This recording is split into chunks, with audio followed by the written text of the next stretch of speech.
I, Donald John Trump, do solemnly swear that I will faithfully execute the office of President of the United States. Depuis la prise effective de la présidence américaine par Donald Trump, les choix politiques de son administration mettent en difficulté plusieurs pays du monde et surtout plusieurs pays d'Afrique. Démanteler l'agence USAID, l'agence américaine pour le développement international. Il a par exemple gelé les budgets de l'agence, suspendu des milliers de salariés et nommé Elon Musk pour superviser ses activités. De son mandat, donc, Donald Trump a proclamé un nombre record d'executive orders.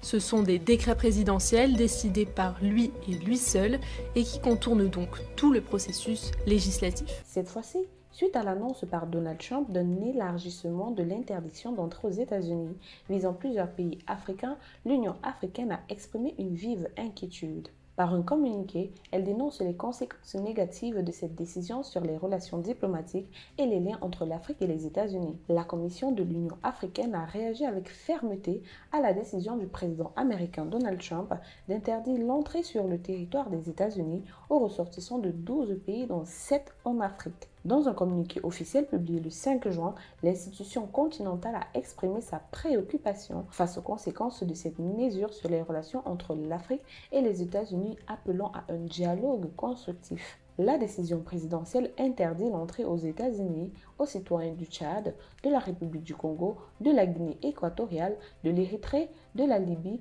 de la Somalie et du Soudan. Elle impose aussi des restrictions partielles à ceux du Burundi, de la Sierra Leone et du Togo. Selon Donald Trump, ces décisions visent à contrer les risques sécuritaires, les fraudes documentaires et les taux élevés de dépassement de visa. Nous ne laisserons pas ceux qui veulent nous faire du mal entrer dans notre pays et rien ne nous empêchera d'assurer la sécurité de l'Amérique.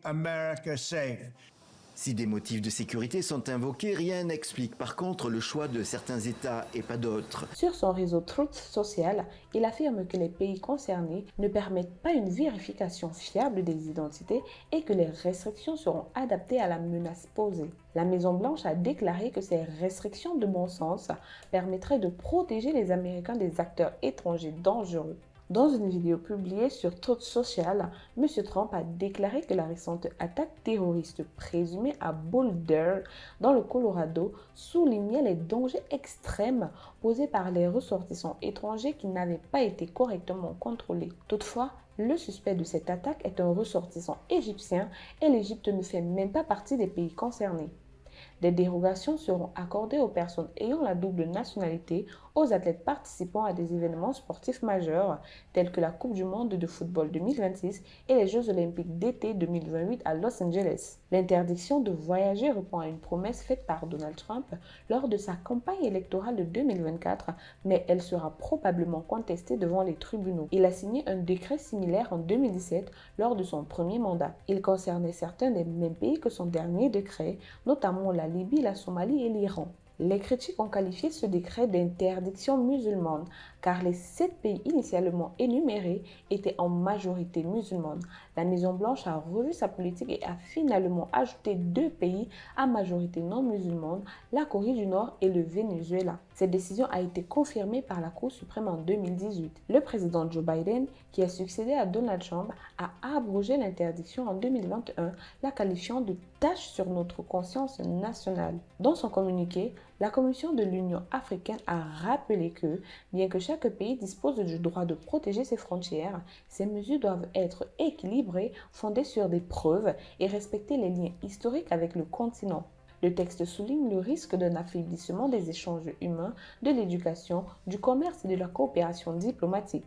L'Union africaine qualifie cette décision de discriminatoire et contraire à l'esprit de partenariat. L'interdiction a pris effet le 9 juin à minuit 01, son date de fin annoncée.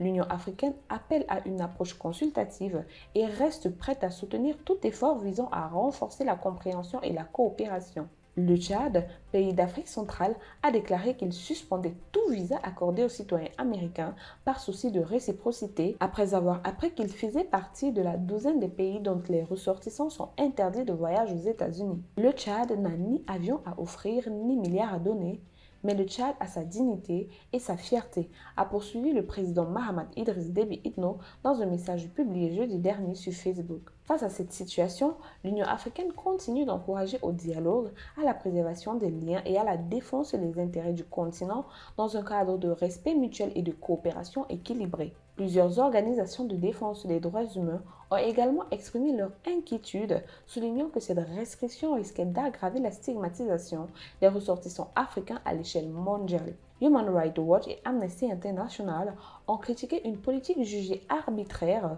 voire xénophobe, qui ne prendrait pas suffisamment en compte les contextes spécifiques à chaque pays. Ces ONG dénoncent également un manque de transparence dans des critères ayant conduit à cette sélection, alimentant le sentiment d'injustice et d'exclusion parmi les populations concernées. Sur le plan économique, les répercussions pourraient être considérables. Plusieurs analystes notent que cette décision risque de compromettre les investissements américains sur le continent africain, notamment dans les secteurs de la technologie, de l'énergie et de l'éducation. Des entreprises américaines présentes en Afrique, comme General Electric ou Microsoft, craignent que le climat de méfiance généré par ces mesures n'entrave leurs opérations et ne pousse certains gouvernements africains à se retourner davantage vers des partenaires comme la Chine ou la Russie, moins critiques sur les questions migratoires. Et toi, que penses-tu de cette nouvelle décision de Donald Trump qui impacte l'Afrique? Nous attendons ton avis en commentaire. Pour plus de contenu sur l'actualité africaine, suivez-nous sur le réseau social africain Diba World et sur toutes nos autres plateformes. Tous les liens sont disponibles dans la bio.